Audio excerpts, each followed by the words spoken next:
Good morning friends, एक बार फिर से आप लोगों का स्वागत है।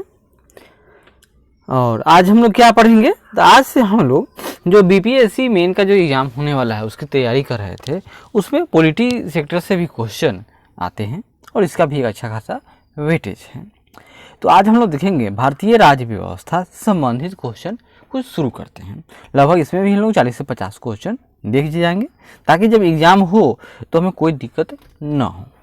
तो देखते हैं किस तरह के क्वेश्चन आते हैं जो हाल फिलहाल में बहुत चर्चा में रहते हैं, जिस पर बहुत जोर वाद विवाद होते रहता है, वह उसी तरह से संबंधित क्वेश्चन पूछे जाते हैं। तो कुछ दिन पहले तक, कोरोना से पहले, एनआरसी, एनपीआर, सीएए आदि बहुत अधिक चर्चा में थे। तो देखिए क्या है, नेशनल रजिस्टर ऑफ सिटीजनशिप क्या है, असम में नागरिकता रजिस्टर बनाने की आवश्यकता क्यों पड़ी, क्या इसे भारत के अन्य राज्यों में भी लागू किया जाना चाहिए, बताइए क्या चाहिए या नहीं। इसी के चक्कर में तो पूरा विवाद हो गया था। कुछ धर्म के लोग पूरे जी जान लगा कर फिर गए थे, भाई हम इसको नहीं आने देंगे। आगे देखिए, नेशनल रजिस्टर ऑफ सिटीजन्स यानी एनआरसी के मुताबिक जिस व्यक्ति का नाम नागरिकता रजिस्टर में नहीं होता है उसे अवैध नागरिक माना जाता है। अब बात आती है कि ये नागरिकता रजिस्टर क्या है। इस तरह का तो कोई हम लोग नाम यूपी, बिहार, दिल्ली इस जगह तो नहीं है। यह नागरिकता रजिस्टर मात्र एक राज्य में, कहाँ, तो असम में है। क्योंकि असम पहले से ही नॉर्थ ईस्ट में बाहर से जो वहाँ पर प्रवासी आते थे उसे वह समस्या ग्रसित था, इसलिए वहाँ पर एक रजिस्टर बनाया गया था जिसमें वहाँ के लोगों का नाम दर्ज किया गया था। देखिए, इसे वर्ष 1951 की जनगणना के बाद तैयार किया गया था और इसका अपडेटेशन कहाँ हुआ था, केवल आसाम में हुआ था। इसमें यहाँ के प्रत्येक गांव के हर घर में रहने वाले लोगों के नाम दर्ज किए गए हैं। वर्ष 1947 में भारत पाकिस्तान के बंटवारे के बाद कुछ लोग असम से पूर्वी पाकिस्तान चले गए थे, यानी कि आज का बांग्लादेश, लेकिन उनकी ज़मीन असम में ही थी और लोगों का दोनों ओर आना जाना जारी था। इसके बाद वर्ष 1951 में पहली बार असम में एनआरसी डाटा को अपडेट किया गया। किसमें, तो असम में ही एनआरसी डाटा को अपडेट किया गया है। एनआरसी का संबंध कहाँ से है, तो प्राइमरी रूप से असम से है। इसके बाद भी भारत में घुसपैठ लगातार जारी रही। वर्ष 1971 में बांग्लादेश बनने के बाद असम में भारी संख्या में शरणार्थियों का पहुंचना जारी रहा। क्यों भारत को 1971 के युद्ध में कूदना पड़ा था, क्योंकि पाकिस्तान का जो नरसंहार था वह पूर्वी पाकिस्तान यानी जो आज के बांग्लादेश है वहाँ पर चरम सीमा पर पहुँच गया था। ऐसा क्यों हुआ था, क्योंकि जब भारत का बंटवारा हुआ तो दो देश बन गया, एक पाकिस्तान और भारत। लेकिन पाकिस्तान, ये कहा जाए कि भारत को कंट्रोल करने की कोशिश थी। इस तरह से अंग्रेजों ने भारत का बंटवारा किया कि पाकिस्तान एक भारत के पश्चिम में हो गया और एक भारत के पूरब में था। पश्चिम में जो आज का पाकिस्तान है और पूरब वाला जो आज का बांग्लादेश है। लेकिन उस समय नाम इसका क्या था, ये जो पश्चिम वाला था यह पश्चिम पाकिस्तान और पूरब वाला जो आज का बांग्लादेश है इसका नाम था पूर्वी पाकिस्तान। अब पहली बार जब वहाँ पर वोट होता है तो राजधानी तो ईस्ट पाकिस्तान था, पूरा सत्ता का केंद्र यह पश्चिमी पाकिस्तान था। लेकिन जब वोट हुआ तो शेख मुजीबुर रहमान, जिनका संबंध पूर्वी पाकिस्तान से था, यह जीत गए। अब ये पश्चिम वाले को लगा कर ये जनसंख्या तो पूर्व वाले को अधिक है, अब तो सत्ता का केंद्र ढाका हो जाएगा, जिस कारण विवाद शुरू हुआ। अब दो तरह की पूरी दुनिया में मानसिकताएं हैं विकास करने की। एक कि अगर कोई इतना बड़ा अगर कोई लकीर है तो कोई दूसरा क्या करेगा, इससे बड़ा लकीर खींच देगा। लेकिन इसके दूसरे भी तो तरीके हो सकते हैं कि यह जो छोटा सा ये लकीर था इसको ही अगर हम बीच में से तोड़ दें तो क्या है, तो अपने आप ही छोटा हो जाएगा वाली बात है। तो पश्चिम पाकिस्तान यानी कि जो आज के पाकिस्तान है, इसके हुक्मरानों ने क्या किया, पूर्वी पाकिस्तान में अराजकता की स्थिति उत्पन्न हो गई। वहाँ पर मास नरसंहार शुरू हो गया था, जिस कारण वहाँ से लोग भाग कर भारत आने लगे। इतने सारे प्रवासी आ गए थे, शरणार्थी आ गए थे कि इन लोगों को बसाने के लिए मध्य प्रदेश तक में इनको बसाना पड़ा था। अब समझिए मध्य प्रदेश कहाँ है और बांग्लादेश कहाँ है। तो यह शरणार्थी चरम सीमा पर पहुंच गई, जिस कारण भारत को युद्ध में उतरना पड़ा था। अब आगे बढ़ते हैं। इससे राज्य की आबादी का स्वरूप भी बदलने लगा। क्यों ना बदले, क्योंकि असम तो उसका बॉर्डर ही टच करता था। वर्ष 1980 के दशक में अखिल असम छात्र संघ यानी आसू ने एक आंदोलन शुरू किया। आसू के 6 साल के संघर्ष के बाद वर्ष 1985 में असम समझौता स्वीकार किया गया, यानी कि असम एकॉर्ड स्वीकार हुआ। इस समझौते के मुताबिक 24 मार्च 1971, याद कीजिए 24 मार्च 1971 की आधी रात तक राज्य में प्रवेश करने वाले लोगों को भारतीय नागरिक माना जाएगा। असम समझौते के मुताबिक असम गण परिषद, यहाँ देखिए असम गण परिषद, जिसके पहले भी कोई नेता रह चुके हैं, याद कीजिए कौन थे, जो मुख्यमंत्री थे और भाजपा उनका सहयोग करती थी, लेकिन अब तो असम में अकेले ही भाजपा की ही सरकार है।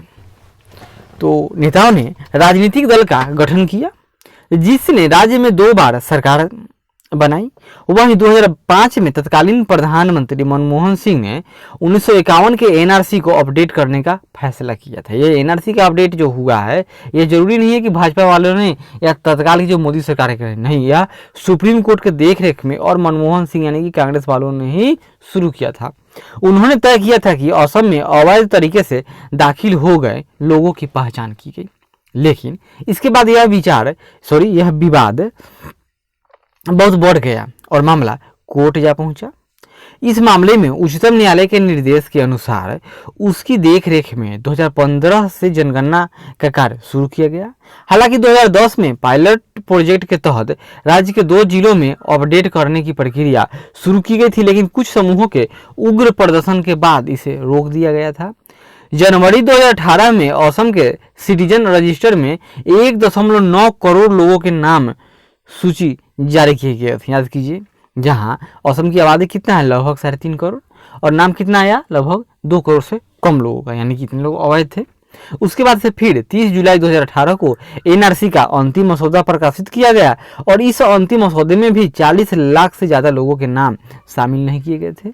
जिन भारतीयों के नाम इस अंतिम मसौदे में नहीं है, उन्हें अपनी नागरिकता सिद्ध करने के लिए एक मोहलत दी गई और एक फॉरेन ऑफिस बनाया गया जहां पर आकर वो कंप्लेन कर सकते हैं। लेकिन यह अब कानूनी पेचीदा वाला बात हो गया, जिसमें बहुत परेशानी और समय तथा साथ में ही बहुत धन की भी बर्बादी हो रही है, जिस कारण विपक्ष को मुद्दा मिल गया। आगे देखिए, वर्तमान परिदृश्य में 40 लाख से ज्यादा लोग जो दस्तावेज प्रस्तुत करने में असमर्थ हैं और भारतीय नागरिक होने का दावा कर रहे हैं, उनके समाधान के रूप में उनका डीएनए परीक्षण भी तो एक विकल्प है, लेकिन यह बहुत बड़ा खर्चीला मौका होगा ताकि उन्हें अंतिम मौका मिल सके। वर्तमान एनआरसी मसौदे में काफी खामियां बताई जा रही है। क्या है? विपक्षी पार्टियों का कहना है कि असम में केवल हिंदू प्रवासियों को ही शामिल किया गया है। खुफिया एजेंसियों के अनुसार यह माना जा रहा है कि देश में 2 करोड़ से ज्यादा अवैध बांग्लादेशी हैं, जिनमें से 55 लाख तो केवल बंगाल में है, यानी पश्चिम बंगाल में, 15 लाख से ज्यादा असम में है। एनआरसी मसौदे में इनकी संख्या 40 लाख से भी ज्यादा आने से यह मामला अचंभित कर रहा है। मामला चाहे जो भी हो, इसे पूरी तरह पारदर्शी बनाने के लिए सरकार को रजिस्टर का डाटा सार्वजनिक करना चाहिए। सरकार इस बात पर मौन है कि जिनका नाम एनआरसी में शामिल नहीं होगा उनका क्या होगा। सरकार ने बोला है कि इनको तो हम विदेश में नहीं डिपोर्ट करेंगे, लेकिन इनके लिए एक अलग से सेंटर बनाया जाएगा जहां पर यह लोग रहेंगे। वैसे भी भारत शुरू से ही प्रवासियों का स्वागत करता रहा, जैसे कि आज़ादी के साथ ही क्या मिला भारत को, आज़ादी के तोहफे के तरह सामने प्रवास, विस्थापन, शरणार्थी, यानी पाकिस्तान से लोग भारत है, भारत से लोग पाकिस्तान गए, लेकिन ज़्यादा से अधिकतर लोग तो भारत ही हैं, क्योंकि पाकिस्तान वालों ने तो अपना दरवाज़ा ही बंद कर लिया था।